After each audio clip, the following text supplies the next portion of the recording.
Students, આ ચેપ્ટરમાં આગળ વધીએ. Complex number and quadratic equation. આ ચેપ્ટરમાં ઘણા બધા પ્રશ્નો આપણે સોલ્વ કર્યા છે. આપણે જે પ્રશ્નો સોલ્વ કર્યા છે એ દરેકમાં જુદી જુદી કંઈક પેટર્ન છે, જુદી જુદી મેથડ છે, અને એવા પ્રકારના પ્રશ્નો એન્ટ્રન્સ ટેસ્ટમાં ક્યાંક ને ક્યાંક પૂછાય છે. એવા પ્રકારના પ્રશ્નો ક્યાંક ને ક્યાંક જોવા મળે છે. અહીંયા કેટલાક પ્રશ્નો આપ્યા છે. એમાંનો પહેલો ક્વેશ્ચન આ રીતે છે: 1 + i raised to 38 plus 1 - i all raised to 38. આપણે તેની વેલ્યુ શોધવી છે. તો 1 + i raised to 38 એને આપણે આમ લખી શકીએ: 1 + i એનો સ્ક્વેર અને all raised to 19. તો એ જ રીતે 1 - i all raised to 38 એને પણ આપણે આમ લખી શકીએ: 1 - i નો સ્ક્વેર all raised to 19. તો પેલું જે પદ છે એમાં 1 + i એનો સ્ક્વેર એનું વિસ્તરણ 1 + 2i + i² ના સ્થાને -1 મૂકો તો 1 અને -1 ઉડી જશે એટલે આપણને 2i મળશે. તેથી પહેલું પદ મળશે 2i all raised to 19. એ જ રીતે બીજું પદ 1 - i all raised to 38 એને આમ લખી શકાય: 1 - i square all raised to 19. અને 1 - i એના સ્ક્વેરનું વિસ્તરણ 1 - 2i + i² ના સ્થાને -1 1 - 1 ઉડી જશે એટલે -2i. તેથી બીજું પદ આપને મળશે -2i all raised to 19. હવે અહીંયા નિશાની માઈનસ છે અને ઘાતાંક એકી છે, તેથી માઈનસ નિશાની બહાર નીકળશે. શા માટે? તો કે -1 ની એકી ઘાતાંક એટલે -1, તેથી અહીંયા માઈનસ આવશે. તો પહેલું પદ 2i all raised to 19 minus બીજું પદ 2i all raised to 19, એ બંને પદ સમાન ઉડી જશે, 0 આવશે. એટલે કે આપણે જે સંકર સંખ્યા આપી છે અથવા આપણે જે સંકર સંખ્યાનો સરવાળો કરવાનો છે એની કિંમત શૂન્ય થશે. જો એકદમ સરળતાથી આપણે એની કિંમત મળે છે. એના પછીનો પ્રશ્ન 1 + i * sin π/8 + cos π/8 છેદમાં 1 - i * sin π/8 + cos π/8 all raised to 16 એની આપણે કિંમત શોધવી છે. એટલે કે સંકર સંખ્યાનું સાદુરૂપ આપવું છે. સંકર સંખ્યાને તેના પ્રમાણિત સ્વરૂપે દર્શાવવું છે. એટલે કે સંકર સંખ્યાને a + ib સ્વરૂપે આપણે દર્શાવવું છે. એટલે ટૂંકમાં સંકર સંખ્યાનું સિમ્પલ ફોર્મમાં રૂપાંતર કરવું છે. હવે શું કરીએ? આ સંકર સંખ્યા અંશ અને છેદ બંનેમાં છે, પરંતુ અંશ અને છેદમાં જે સંકર સંખ્યા છે એ તેના પ્રમાણિત સ્વરૂપે નથી, પરંતુ અંશ અને છેદની સંકર સંખ્યા ત્રિકોણમિતિના સ્વરૂપમાં છે, એટલે કે ધ્રુવીય સ્વરૂપ. હવે એનું સાદુરૂપ આપવું છે. તો અહીંયા વાસ્તવિક ભાગ 1 + cos π/8 છે. ત્યાં ત્રિકોણમિતિના સૂત્રનો ઉપયોગ કરો. એટલે ટૂંકમાં અંશ અને છેદનું આપણે જે સાદુરૂપ આપવું છે ત્યાં ત્રિકોણમિતિના જુદા જુદા સૂત્રનો ઉપયોગ કરો. તો 1 + cos π/8 એના સ્થાને ત્રિકોણમિતિનું સૂત્ર વાપરીએ તો 2 * cos² π/16 થશે. કયું સૂત્ર? તો કે 1 + cos 2x = cos²x. એ જ રીતે sin π/8 ના સ્થાને sin 2x નું સૂત્ર મૂકીએ તો આપણે મળશે 2 * sin π/16 * cos π/16. એ જ રીતે છેદમાં 1 + cos π/8 ના સ્થાને ઉપરની જેમ જ સૂત્ર મૂકો તો 2 cos² π/16 થશે. અને sin π/8 ના સ્થાને ઉપરની જેમ જ સૂત્ર મૂકો તો આપણને આ મળશે. અંશમાં i વાળા પદની નિશાની પ્લસ છે, છેદમાં માઈનસ છે. અંશ અને છેદમાંથી જુઓ કોમન નીકળશે. અંશ અને છેદમાંથી 2 * cos π/16 કોમન અને એ કેન્સલ. તો અંશમાં આપણે આવું કંઈક મળશે: cos π/16 + i sin π/16. અને છેદમાં cos pi upon 16 minus I into sin pi upon 16 મળશે અને all raised to 16 ઘાતાંક તો છે જ. હવે અંશ અને છેદ એ કમ્પ્લીટ સંકર સંખ્યાનું ધ્રુવીય સ્વરૂપ દર્શાવે છે, એટલે કે ત્રિકોણમિતીય સ્વરૂપ. અંશમાં cos plus I sin છે અને છેદમાં cos minus I into sin છે અને all raised to 16 છે. અંશ અને છેદને સ્વતંત્ર ઘાતાંક આપો, એટલે અંશને 16 ઘાતાંક, છેદને 16 ઘાતાંક અને છેલ્લા પેલા થિયરમનો ઉપયોગ કરો.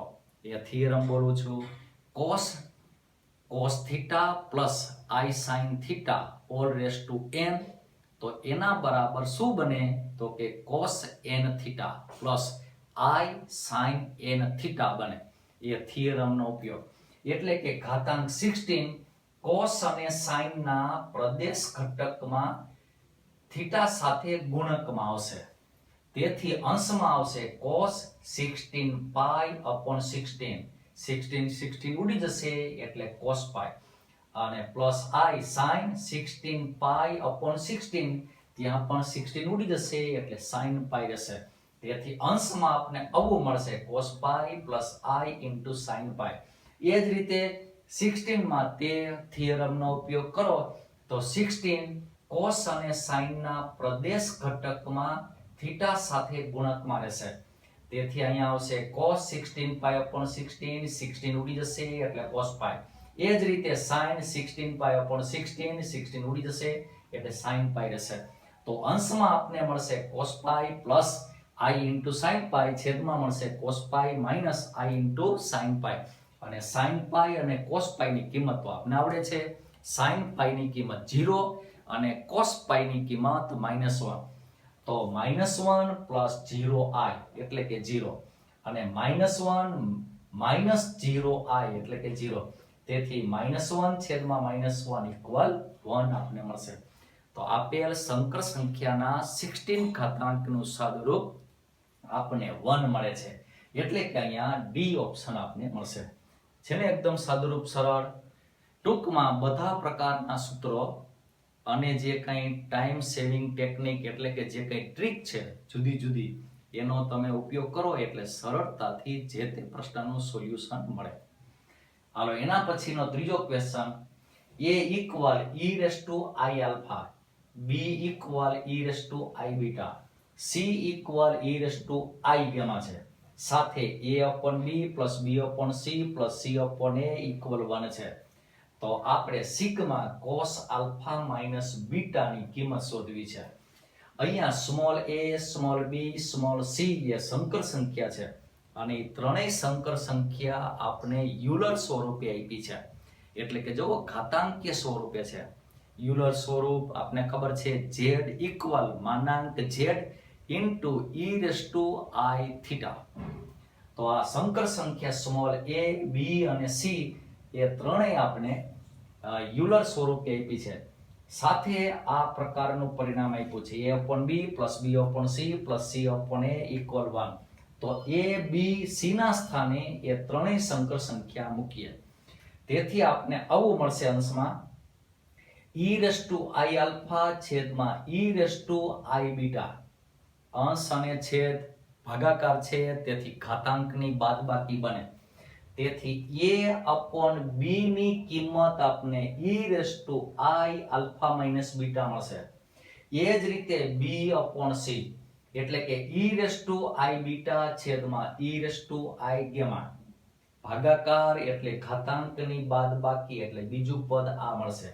એ જ રીતે c upon a ની કિંમત આપણે આ મળશે અને equal 1 આપને આપ્યા છે. હવે e raised to I into alpha minus beta એને ત્રિકોણમિતીય સ્વરૂપે એટલે કે ધ્રુવીય સ્વરૂપે ફેરવો તો cos alpha minus beta plus I into sin alpha minus beta આપણને મળશે. એ જ રીતે આને ત્રિકોણમિતીય સ્વરૂપે ફેરવો એટલે આ મળશે. આને ત્રિકોણમિતીય સ્વરૂપે ફેરવો એટલે આપણને આ મળશે. એક સંકર સંખ્યા, બીજી સંકર સંખ્યા, ત્રીજી, અને ત્રણેય સંકર સંખ્યાનો વાસ્તવિક ભાગ સરવાળો કરીએ તો વાસ્તવિક ભાગ આ આવશે cos alpha minus beta plus cos beta minus gamma plus cos gamma minus alpha. અને બીજો ભાગ એટલે કે કાલ્પનિક ભાગ આ આવશે i ના બ્રેકેટમાં sin alpha minus beta plus sin beta minus gamma plus sin gamma minus alpha. અને જમણી બાજુ 1 ને આપણે આમ લખી શકીએ 1 પ્લસ 0 ઇન્ટુ i. હવે બંને બાજુની સંકર સંખ્યાનો વાસ્તવિક અને કાલ્પનિક ભાગ સરખાવીએ. આપણે વાસ્તવિક ભાગની જ જરૂર છે, તેથી વાસ્તવિક ભાગ cos alpha minus beta plus cos beta minus gamma plus cos gamma minus alpha equal 1 આપને મળશે. અને તેથી કહી શકાય sigma cos alpha minus beta બરાબર 1. આનો અર્થ થાય sigma cos alpha minus beta નો અર્થ તો કે આના બરાબર આવું થાય cos alpha minus beta plus cos beta minus gamma plus cos gamma minus alpha. અને તેની કિંમત આપને 1 મળશે. તો અહીંયા પણ ચોથો ઓપ્શન મળશે એટલે કે ડી ઓપ્શન. આ રીતે આપણે તેની કિંમત શોધી શકીએ. એના પછીનો ક્વેશ્ચન આપ્યો છે z equal cos theta plus i sin theta. તો sigma n equal 1 up to 15 imaginary part of z raise to 2n minus 1 એની આપણે વેલ્યુ શોધવી છે. અને એ વેલ્યુ વાસ્તવિક સંખ્યા હોઈ શકે અથવા સંકર સંખ્યા પણ હોઈ શકે. હાલો આગળ વધીએ. આ જે સરવાળો છે એને આપણે s વડે દર્શાવીએ. તો s equal sigma n equal 1 up to 15 imaginary part of z raise to 2n minus 1. અને સંકર સંખ્યા z equal cos theta plus i sin theta છે. અને તે સંકર સંખ્યાનો 2n માઇનસ 1 ઘાતાંક છે. છેલ્લા ઓલા પરિણામ પ્રમાણે, પ્રમેય પ્રમાણે, થિયરમ પ્રમાણે આ ઘાતાંક 2n માઇનસ 1 એ cos અને sin ના પ્રદેશ ઘટક થીટા સાથે ગુણકમાં આવશે. શા માટે? તો કે થિયરમ આમ કહે છે cos theta plus i sin theta all raise to n equal cos n theta plus i sin n theta. તો ટૂંકમાં ઘાતાંક એ cos અને sin ના પ્રદેશ ઘટકમાં થીટા સાથે ગુણકમાં રહેશે. તેથી z raise to 2n minus 1 ની કિંમત અથવા તેનું સ્વરૂપ આવું બનશે cos 2n minus 1 theta plus i into sin 2n minus 1 theta. બરોબર? છેલ્લા થિયરમ પ્રમાણે આવું કંઈક આપને મળશે. હવે આ સંકર સંખ્યાનો ઇમેજનરી પાર્ટ શું થાય? તો કે sin 2n minus 1 into theta એટલા મળશે. અને એની સાથે sigma n equal first up to 15 છે. હાલો આ સિગ્માને બદલે દરેક પદને સરવાળા તરીકે ગોઠવો. n ઇક્વલ 1 મૂકીએ તો પહેલું પદ sin થીટા મળશે. n ઇક્વલ 2 મૂકીએ તો બીજું પદ sin 3 થીટા મળશે. એ જ રીતે 3, 4, 5 વગેરે મૂકીએ અને n ઇક્વલ 15 મૂકીએ તો છેલ્લું પદ મળશે 15 દુ 30, એમાંથી એક જશે એટલે 29, એટલે આપને મળશે sin 29 થીટા મળશે. તો ટૂંકમાં આ સિગ્મા સમેશનને બદલે દરેક પદને સરવાળા તરીકે લખીએ તો આપને આવું મળે છે sin theta plus sin 3 theta plus sin 5 theta plus dot dot dot plus sin 29 theta. હવે એનો આપણે સરવાળો કરવો છે. યાદ કરીએ ત્રિકોણમિતિના કેટલાક સૂત્રો અથવા ત્રિકોણમિતિની કેટલીક ટ્રીક અથવા TST. તો એમાં એ બોલું છું sin alpha plus beta plus sin alpha plus 2 beta plus dot dot dot dot plus sin alpha plus n minus 1 into beta sin alpha plus n minus 1 into beta. તો આ n પદનો સરવાળો આવો કંઈક મળતો હતો sin alpha plus n minus 1 into beta upon 2 into sin n beta upon 2 અને છેદમાં sin બીટા અપોન 2. યાદ કરો ત્રિકોણમિતિનું ચેપ્ટર ટ્રિગોનોમેટ્રિકલ ફંક્શન, એમાં આપણે આવા પ્રકારની ફોર્મ્યુલાઓ લખાવેલી છે અને તેના ઉપરના કેટલાક પ્રશ્નો પણ આપણે સોલ્વ કર્યા છે. તો એ ફોર્મ્યુલા પ્રમાણે અહીંયા આલ્ફા ઇક્વલ થીટા થશે અને બીટા ઇક્વલ 2 થીટા થશે. કેમ કે આ દર્શાવશે સાઇન આલ્ફા, આ દર્શાવશે સાઇન આલ્ફા પ્લસ બીટા. તેથી આલ્ફા ઇક્વલ તો કે થીટા અને બીટા ઇક્વલ ટુ થીટા થશે. તો હવે એ ફોર્મ્યુલામાં મૂકીએ તો sine alpha plus n minus 1 into beta upon 2. તો આલ્ફાના સ્થાને થીટા, n માઇનસ 1 એટલે 14, કેમ કે પદની સંખ્યા અહીંયા 15 છે, અને બીટા અપોન 2 એટલે થીટા, કેમ કે બીટા ઇક્વલ ટુ થીટા છે. તેથી બીટા અપોન 2 ની કિંમત થીટા થશે into sign n beta upon 2. n એટલે પદની સંખ્યા અહીંયા 15 છે અને બીટા અપોન 2 એટલે થીટા. એ જ રીતે છેદમાં સાઇન બીટા અપોન 2, બીટાના સ્થાને 2 થીટા એટલે સાઇન થીટા થશે. અંશમાં એટલે ટૂંકમાં તેનો ઉપયોગ કર્યો. હવે અંશમાં સાઇન 14 થીટા પ્લસ થીટા એટલે સાઇન 15 થીટા અને ઇન્ટુ સાઇન 15 થીટા એટલે આપણે મળશે સાઇન સ્ક્વેર 15 થીટા અને છેદમાં આવશે સાઇન થીટા. હવે થીટા ઇક્વલ 2 મૂકી દો, 2 અંશ અથવા 2 ડિગ્રી જો અહીંયા આપ્યા છે. તેથી આનો પ્રદેશ ઘટક થશે 30 અંશ અને છેદમાં આવશે 2 અંશ. અને સાઇન 30 અંશની કિંમત 1/2 વર્ગ છે એટલે 1/4 અને છેદમાં આવશે સાઇન 2 અંશ. એના અંશમાં લખીએ તો કોસેક 2 અંશ થશે. તેથી આપણે જવાબ મળશે 1/4 કોસેક 2 ડિગ્રી. તો આપણે અહીંયા પહેલો ઓપ્શન મળશે. તો આ રીતે આપણે આગળ વધી શકીએ. તો ટૂંકમાં આપણે ઓલા છેલ્લા થિયરમનો ઉપયોગ કર્યો અને સાથે ત્રિકોણમિતિના એક્સ્ટ્રા જે ફોર્મ્યુલા છે એનો ઉપયોગ કર્યો, તો આપણે એની સરળતાથી કિંમત મળી. જો એકદમ ગણતરી સરળ છે. તમને જુદી જુદી ફોર્મ્યુલા અને જુદી જુદી જે ટ્રીક છે એ બધી યાદ હોવી જોઈએ. એના પછીનો પ્રશ્ન છે z ઇક્વલ 7 - i છેદમાં 3 - 4i. તો log z/30 એની કિંમત આપણે શોધવાની છે. એટલે કે તેનું આપણે સાદુરૂપ મેળવવાનું છે અને તેનું સાદુરૂપ એ એક પ્રકારની સંકર સંખ્યા છે. ઓપ્શન જોવો બરાબર. હાલો આગળ વધીએ. આપેલી સંકર સંખ્યાને પ્રમાણિત સ્વરૂપમાં પહેલા દર્શાવીએ. તો અંશ અને છેદને છેદની સંકર સંખ્યા જે છે એના અનુબદ્ધ વડે ગુણીએ. એટલે કે અંશ અને છેદને 3 + 4i વડે ગુણીએ. અંશનો અંશ સાથે ગુણાકાર કરીએ એટલે આપને આવું મળશે 25 + 25i અને છેદનું વિસ્તરણ આવશે 9 + 16. અંશ અને છેદમાંથી 25 ઉડી જશે. તેથી z ઇક્વલ 1 + i મળશે અને તેથી z/30 ઇક્વલ 1 + i/30.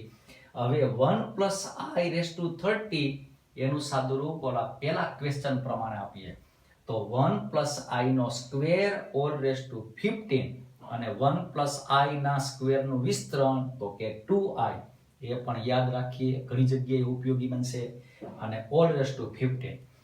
તેથી z/30 ઇક્વલ 2/15 ઇન્ટુ i/15 અને i/15 ની કિંમત -i. શા માટે? તો કે i/4 ઇક્વલ 1. તેથી i/4 (3) એટલે 4 તેરી 12. તેથી i³ હજી વધશે એટલે કે i³ ની કિંમત -i. તેથી i/15 ની કિંમત -i આપને મળશે. તો z/30 ઇક્વલ 2/15 ઇન્ટુ -i. આ રીતે આપને થશે. હવે -i એ સંકર સંખ્યાને યુલર સ્વરૂપે દર્શાવીએ. ફરીથી બોલું, સંકર સંખ્યાનું યુલર સ્વરૂપ z equal (z into e⁻θ). એમાં (z) એ સંકર સંખ્યાનો મોડ્યુલસ દર્શાવશે અને e⁻θ માં થીટા એ જે તે સંકર સંખ્યાનો મુખ્ય પૂર્ણાંક એટલે કે પ્રિન્સિપલ આર્ગ્યુમેન્ટ દર્શાવશે. હાલો એ રીતે દર્શાવીએ તો -i નો માનાંક એટલે -i અને -i એટલે 0 + -i. તો તેને સંગત ક્રમયુક્ત જોડ 0 - 1 બનશે અને ક્રમયુક્ત જોડ 0 - 1 એટલે આર્ગન સમતલમાં y અક્ષની ઋણ દિશા ઉપર આવશે, કેમ કે 0 -1 x યામ 0 છે અને y યામ ઋણ છે, એટલે y અક્ષની ઋણ દિશા આવશે. તો આ સંકર સંખ્યાનો મુખ્ય કોણાંક -π/2 બને. તેથી થીટાના સ્થાને મૂકીએ -π/2, એટલે કે e નો ઘાતાંક -i * π/2 થશે. તો ટૂંકમાં સંકર સંખ્યા -i ને યુલર સ્વરૂપે ફેરવીએ. શા માટે ફેરવવાની જરૂર પડી?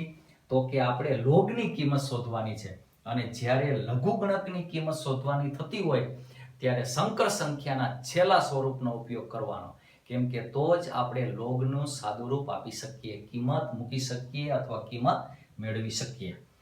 તો અહીંયા આ સંકર સંખ્યાનું યુલર સ્વરૂપ આવું કંઈક આપણે મળશે. તેથી આપણે મળશે z⁻30 = 2⁻15 અને -i નો માનાંક 1 થશે, એટલે આપણે મળશે e⁻⁻i * π/2. -i * π/2 એ e ના ઘાતાંકમાં રહેશે. હવે બંને બાજુ લોગનો ઉપયોગ કરો, તો log of z⁻30 base 2e equal, અહીંયા પણ લોગનો ઉપયોગ, આ બંને સંખ્યાનો ગુણાકાર એટલે લઘુગણકનો સરવાળો, એટલે કે લોગના ગુણાકારના નિયમનો ઉપયોગ, એટલે log 2⁻15 base 2e plus log e⁻⁻i * π/2 base 2e આ રીતે થશે. તો હવે આ 15 ને લઘુગણકના ઘાતાંકના નિયમ પ્રમાણે ગુણક તરીકે, એટલે 15 * log 2 બેઝ 2e થશે. એ જ રીતે -i * π/2 સહગુણક તરીકે, એટલે -π/2 * i થશે into log e base 2e. પરંતુ આપણે ખબર છે log e બેઝ 2e ની કિંમત 1 છે, તેથી આપણે છેલ્લે આવું મળશે 15 * log 2 -π/2 * i. અહીંયા લોગનો આધાર બેઝ e છે, તો આપને આવા પ્રકારની સ્પષ્ટ સંકર સંખ્યા મળશે. એટલે કે log z⁻30 એનું સાદુરૂપ અથવા પ્રમાણિત સ્વરૂપ આવું કંઈક મળશે, અથવા એની કિંમત આવી કંઈક મળશે. અહીંયા ઓપ્શન એ છે. તો ટૂંકમાં આપેલી સંકર સંખ્યાને પ્રમાણિત સ્વરૂપે દર્શાવીએ, પછી 1 + i ના વર્ગનું વિસ્તરણ કરીએ, એટલે આપણને આવું કંઈક સાદુરૂપ મળશે. પછી બંનેને સ્વતંત્ર ઘાતાંક આપીએ, એટલે આપણને 2⁻15 * -i મળશે. અને એ સંકર સંખ્યા -i ને યુલર સ્વરૂપે ફેરવીએ તો આવું કંઈક મળશે. હવે બંને બાજુ લોગ લ્યો એટલે આપણે સરળતાથી એનું સાદુરૂપ આપી શકીએ. તો આ રીતે જુદા જુદા પ્રશ્નોનું આપણે સોલ્યુશન કરીએ છીએ, અને એમાં કેટલાક પ્રમેય, પછી ગુણધર્મ, યુલર સ્વરૂપ, ત્રિકોણમિતીય સ્વરૂપ એ બધાનો ઉપયોગ કરીએ છીએ. સામાન્ય રીતે સરળતાથી જવાબ મેળવવો છે તો સંકર સંખ્યાનું ત્રિકોણમિતીય સ્વરૂપ, સંકર સંખ્યાનું યુલર સ્વરૂપ, અને છેલ્લું થિયરમ આપણે બોલું છું ફરીથી, cos θ + i sin θ n = cos n θ + i sin n θ એનો ઉપયોગ કરો એટલે સરળતાથી જવાબ મળશે. તો આ રીતે તમારી રીતે પણ કેટલાક પ્રશ્નો સોલ્વ કરો અને આ ચેપ્ટરમાં શક્ય માસ્ટરી મેળવો.